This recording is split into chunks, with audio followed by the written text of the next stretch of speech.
Galamera, Galamera, Galamera, good morning, good morning, good morning. How are we all today? Well, as you can see, I am still banned at the moment from live streaming. I have tried yesterday to see if I could get any further forward, but the mysteriousness of the way that Facebook works has been unsuccessful. The other thing I must mention as well is Kalomina as well. Happy first of the month. Can't believe we're now into August. Where has the time gone? And the month of July, I've got to be quite honest, is absolutely shot by. And as you can probably hear, you can hear the old crickets singing away. So it is very, very hot. Can I just thank Amanda for her concise weather forecast as always that turns up in the wee hours, which is really good. She says, morning Ginge, weather sunny and very warm, extremely high temperatures. Temperatures as high as 37 degrees, but it's going to feel like 39. She says, have a great day as well. Also as well, yesterday, again, temperatures on my bike, just incredible. I never went anywhere yesterday. I stayed in the house all day yesterday till I went to work. My bike's thermometer, during the day I had a little look at it just out of curiosity, and it said 45, and that was even in the shade. It said that. And when I went to work last night, it was 40 on my bike thermometer before going to work. Now, just to let you know that here in Greece they're taking these high temperatures very, very seriously. An emergency plan has actually come into effect, and this actually started on the Friday.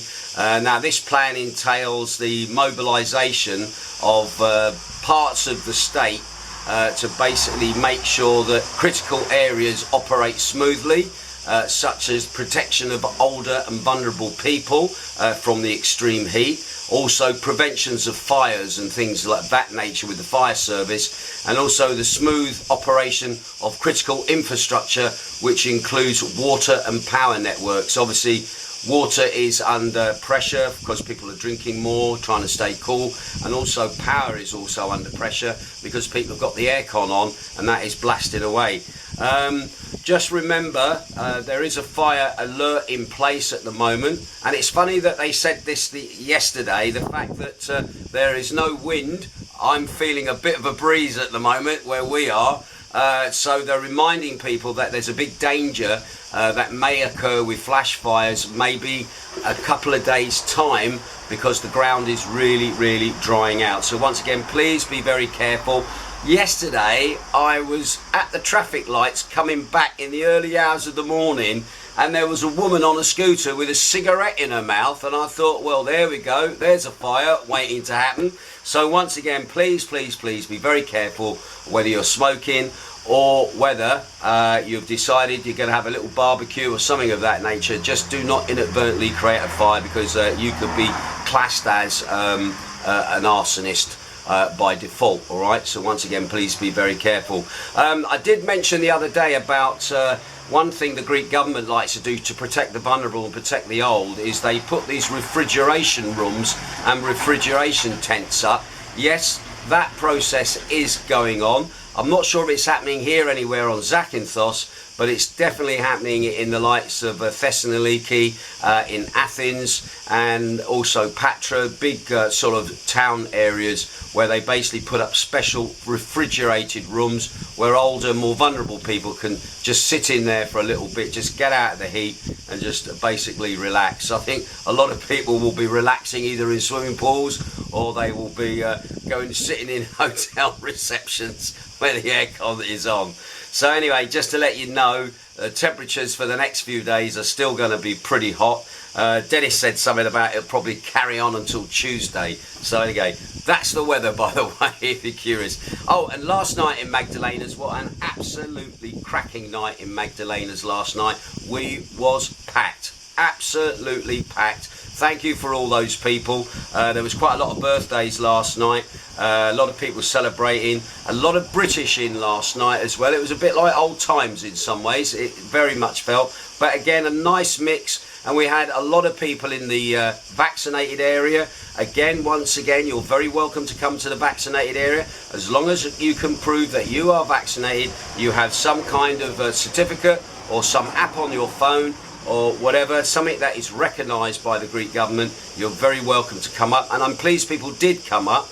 because what it meant then, it meant there was more space for people downstairs in the front bar, obviously, so they could come in as well, and we weren't breaking the number limits that we still have to operate under as well. So once again, thanks for last night, absolute cracking night.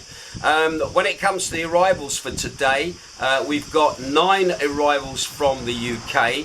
That is where Jane is at the moment. She is working down there for most of today, looking at the meeting and greeting people as they arrive on their flights. Just to give you an idea of where people are coming from the UK, we've got a flight in from Birmingham, which is TUI. We also have a Manchester flight, which is TUI as well. That's coming in at 11:14. We've also got a flight in from Birmingham. We've also got a flight in from London, which is EasyJet, and that is coming in from Gatwick. We also have, let's have a look, see who else we've got. Look onto the second page now. And the second page says, where are you? It's disappeared now, and it would disappear. The wonders of the internet. The good thing about me recording this is I don't have problems with internet buffering. The only problem I've got is on the laptop. But anyway, we've got 9 flights in from the UK today, and I've got to be honest, I've also been told over the next few days those flights are going to increase again. So we're getting more and more of the British arriving on the island. Right now, when looking at the COVID infections for the last 24 hours, COVID infections are actually up, and I've just realised that my number for new infections is missing, but I do know it is up. I'm really annoyed at doing that. This is what happens when you write the news at 5 o'clock in the morning. I'm missing the new number for today.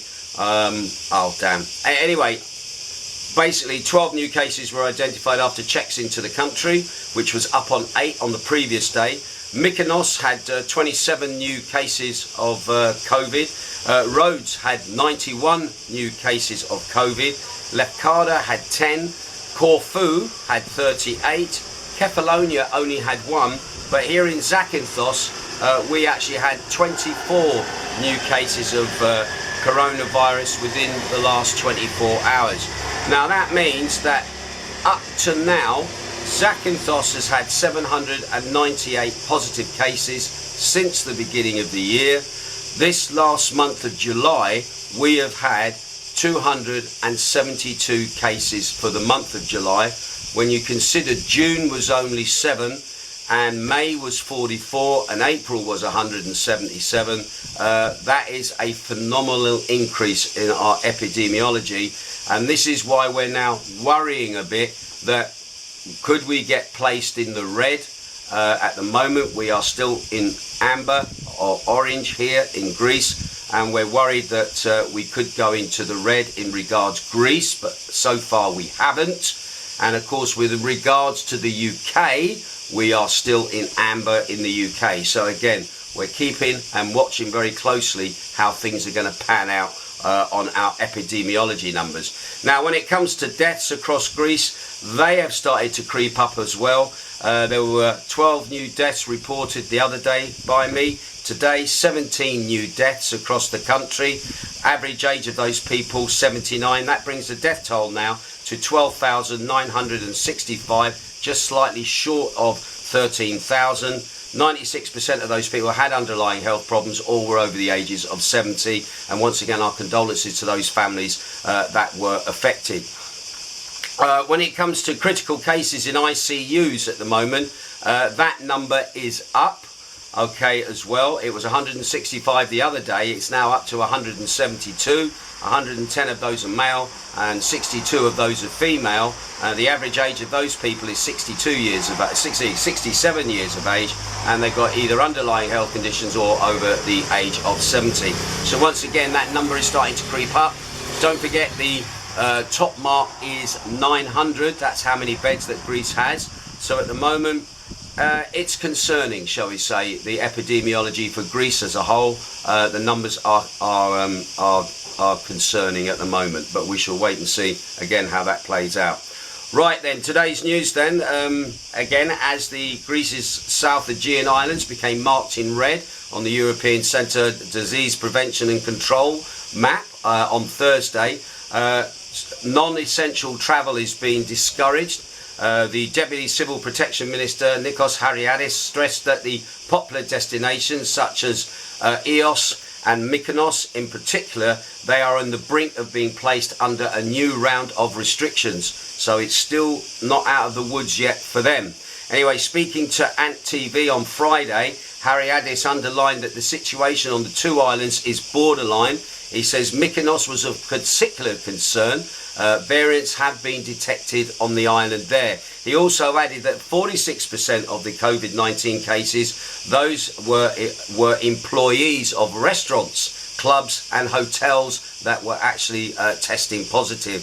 Hardalias said no island could act with impunity. He also noted we don't want to demonise any island, nor are we targeting anyone, but it is not possible for them to keep their distance and not to wear masks. So basically they're encouraging people to keep wearing their masks, keep distancing, and restaurants and bars obviously to follow the rules and do as they're asked to do. Anyway, he said any new restrictions will be similar to those imposed on Mykonos 2 weeks ago, which includes a curfew and a round-the-clock ban on music in bars, cafes and restaurants. Once again, I've been very vocal in saying this. I don't believe that is going to happen because we saw from last year that measure does not work. You might as well keep people in bars and restaurants, keep people in controlled environments rather than allowing them to wander willy-nilly around causing mayhem, causing trouble because they've got nowhere to go and nothing to do. And as I've said before, with the extra police presence here on Zakynthos, the local police have no excuse now for not implementing the law because basically they have the troops, whereas last year they didn't. And a very nasty situation could arise where heavy-handed policing could actually make the situation look a lot worse. So again, I don't believe we are going to end up with curfews. I don't believe we're going to end up with music bans, etc. I think it's just about carrying on, being responsible, distancing, making sure you're checking who goes into your vaccinated and unvaccinated areas. And also, the economy needs money from tourists. And if tourists are being stopping from spending because they have to go to bed early and go back to their accommodation at midnight or 1 o'clock in the morning, and they haven't got the choice how long they want to stay out, again, that's money that's being lost by bars, restaurants and clubs. So I do feel that this will not happen here. What other measures they will put in to try and countermand that, we'll wait and see what measures they've got left, to be honest, but I don't believe that is going to happen. Hardalias also added that the island of Zakynthos, Tinos, Lefkada, Santorini, Paros and Rhodes, they've also been placed under extra surveillance. That's what we're in at the moment, as they have experienced a steady increase in cases over the last 10 days.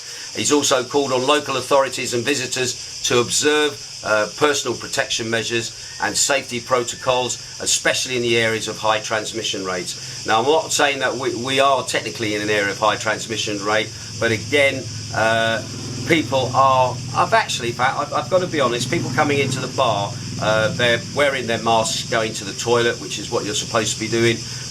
People are following the rules, and obviously we're following the rules because TripAdvisor, my 1-star review from Mr. Flippy Flip Flop, that's been getting a lot of traction at the moment, and a lot of people coming up and saying, do you know what, good on you, at the end of the day, his loss, you know, and at the end of the day, you're only doing your jobs, and you're doing what you have to do in the correct manner and in a respectful manner as well. So once again, thank you for those people who've read the comment, because again, it's what we need, it's what we have to do just to be able to survive. Because the last thing we want is fines. All right, that's the bottom line of it.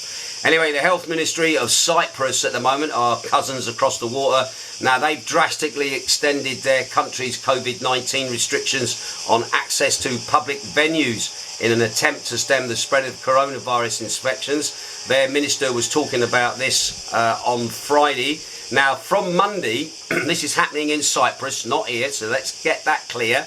All right, from Monday, people aged 12 and over will be obliged to present their version of what's called the Safe Pass before entering public offices, hospitals and shops where 10 or more people are present, and that's including the employees. Now, a Safe Pass proves that the bearer has received both doses of a licensed vaccine or has been infected with the coronavirus in the past 6 months and has recovered or holds a negative COVID-19 test.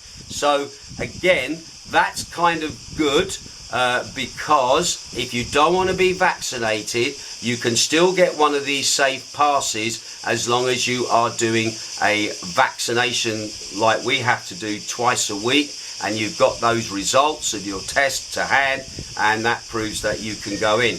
Now, under the rules currently in force, people aged over 16 holding a safe pass in Cyprus, let's make that clear in case you joined the podcast halfway through, they can enter public offices, private venues where over 20 people are present. Now, these new regulations in Cyprus are going to stay in force until the end of August. So who's to say that the Greek government might not be looking at Cyprus as maybe an idea of a programme to do that? We already have, I think it's what is called our blue pass here.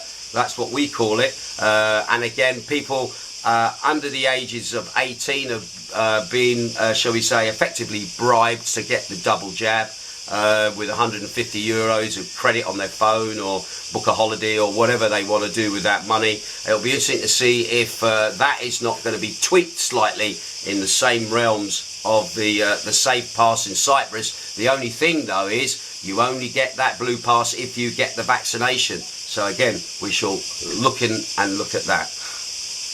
Okay, something not COVID related, but in some ways is slightly COVID related. About Greece, and it's a very sad story. In Greece, 6 women have been murdered by their husbands or boyfriends in the period of the just 7 months. A series of brutal, disturbing crimes which many argue should be called femicides, not homicides, but femicides, has highlighted the issue of domestic violence and abuse in the country, especially with lockdown. The latest murder happened in the neighbourhood of Daphne in Athens. I reported this yesterday, where on Friday afternoon, a 40-year-old man willingly appeared at the police station. He handed himself in to confess that he'd murdered his 31-year-old wife. Now, the police then entered the home where they found the victim's body. When asked why the man admitted the crime that he did, he simply stated because he was jealous. Anyway, despite his attempts to appear like a good family man towards the outside world, friends of the victim claimed that she revealed that she was being abused by her husband before he obviously finally murdered her. Now, shockingly, neighbours called the police to report domestic violence in the home just over 2 weeks before she was murdered. Now, 2 officers arrived at the scene where the neighbours heard the woman screaming, but the officers never actually went into the apartment to actually check to see if the woman was all right, and obviously to get to the bottom of what had been going on. Now, those 2 officers now have been put on temporary suspension while the Hellenic Police investigation team obviously investigate their handling of the case. Now, on Saturday, the guy who murdered his wife, he was due to appear before the courts, and the same day the Greek Ministry for Civil Protection stated that police officers are required to do their duty, and those that do not do their job, they will obviously, there's no room for them within the force. So basically they are under suspension. Anyway, often when women are killed in domestic violence situations, the public wonders how such a horrendous crime could go unnoticed and unreported by people around them. Many argue that intervention could have stopped some of these violent murders. Now, I'm not going to go through the list of them all because I don't think there's any need for that. Yet it seems that despite the warnings and reports, no action was taken, causing the public to call for answers and potentially a more robust system for victims and harsher punishments have to be given to abusers here in Greece. Now, the corona lockdown, that also has had a big effect on domestic violence, because while people are locked down in their homes, a lot of victims obviously had no escape and were trapped in their homes with violent and abusive people. Not just only here in Greece, but right across the world. There was a lot of cases during the lockdown of domestic violence, violence towards children, sexual abuse, etc. And somebody, as they wrote, it could be only described as hell. I know people in working in, shall we say, essential areas, where, especially with education, where the only escape that children got was to go to school, to get out of that environment. And that's why the schools, you know, did such an important job to make sure that these kids were catered for when they came out. They got a food, they got a meal, they got their education, but at the end of the day they still had to go back into that environment. So again, it's a very, very difficult thing. And one thing that coronavirus has highlighted is the fact that this abuse is going on, and some of it has gone even more underground, because of the fact, basically, the people who are being abused haven't been able to come out and interact with other people, maybe to put them in light of their situation. Now, once again, I'm going to mention the hotline that you can call if you experience any kind of domestic or sexual violence here and you live in Greece. You can either call the police directly, and the number is 100. There's a dedicated helpline also, and the number for that is 1440 1440. That is teamed by a staff of psychologists and social workers who are also trained to be able to give you best advice, and also be able to maybe get you out of that situation as well. Don't worry too much about language. Even though you might not speak much Greek, the line specializes in both Greek and English. So again, there is help for those people who don't speak the language very well, that you can still talk to somebody and obviously get help that you might require.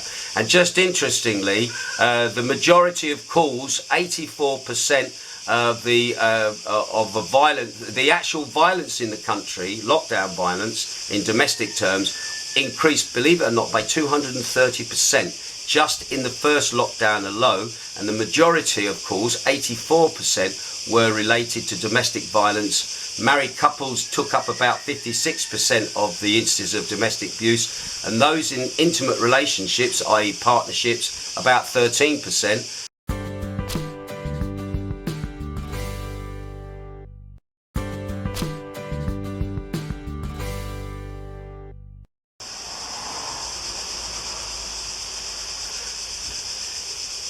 Yeah, and those checks were carried out in the early hours of, there was one carried out literally in the early hours of yesterday morning. This was time of foreigner. He was stopped for driving a moped, drink driving, and also in the afternoon of Tuesday, actually, a local driver was arrested again for drink driving, and he was taken to the prosecutor's office. And finally, a last bit of news, literally hot off the press. There was an accident yesterday around 7:30 in the Kypseli area of Zakynthos, where under unclear circumstances a four-wheel quad bike driven by a young woman deviated from its course and crashed into a wall. Now, there was a massive disturbance at the spot. That's how it's described by the local press. With passing passengers, drivers trying to notify the ambulance to get there. Anyway, eventually an ambulance rushed to the spot, picked up the two females who were riding on the bike. Now, according to the information, one of the people on the bike suffered slight injuries, which was basically a broken arm. However, the other person, she suffered head injuries and was admitted to the Zakynthos hospital. And the last bit of news that came out was that it might be necessary for her to be moved to another hospital, probably Rio, because of the injuries that she sustained through the collision. So again, we'll keep an eye on that story and we'll see how that pans out. once again, can I just ask people, if you rent or hire a quad bike, please be very, very careful. We have more accidents with quad bikes than with any other vehicle that are rented here on the island.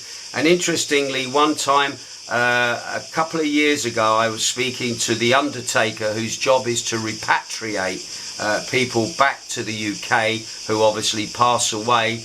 And 17 out of 21 of his repatriations were for victims of quad bike crashes. All right, so once again, our rate for death with quad bikes can be very, very high in years. I'm not sure what it's been like for this year, but at the moment the accident rate obviously is starting to creep up. So once again, if you hire, some ways you're better off hiring a scooter. You're safer on a scooter. Those two wheels concentrate the mind rather than the four wheels that give you that sense of false security.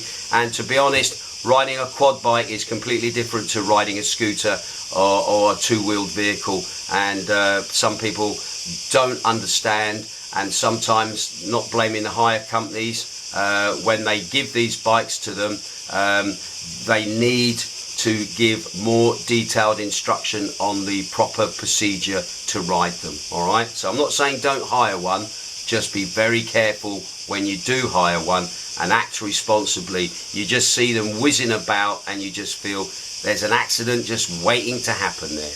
Right, so that's it from me for today. Can I just again say thank you for all those people who are still enjoying the new format of the show while this streaming ban is online. I do miss the interaction. I do miss the buzz of the numbers coming up of people appearing online, and also the comments appearing as I'm doing the podcast. So in some ways the podcasts are a little bit shorter than what they normally have been, but I'm still waiting to see if something can be done to get back, because it interferes with what I'm doing at night at Magdalena's. I can't just stream for a couple of minutes just to show you how busy or not we are.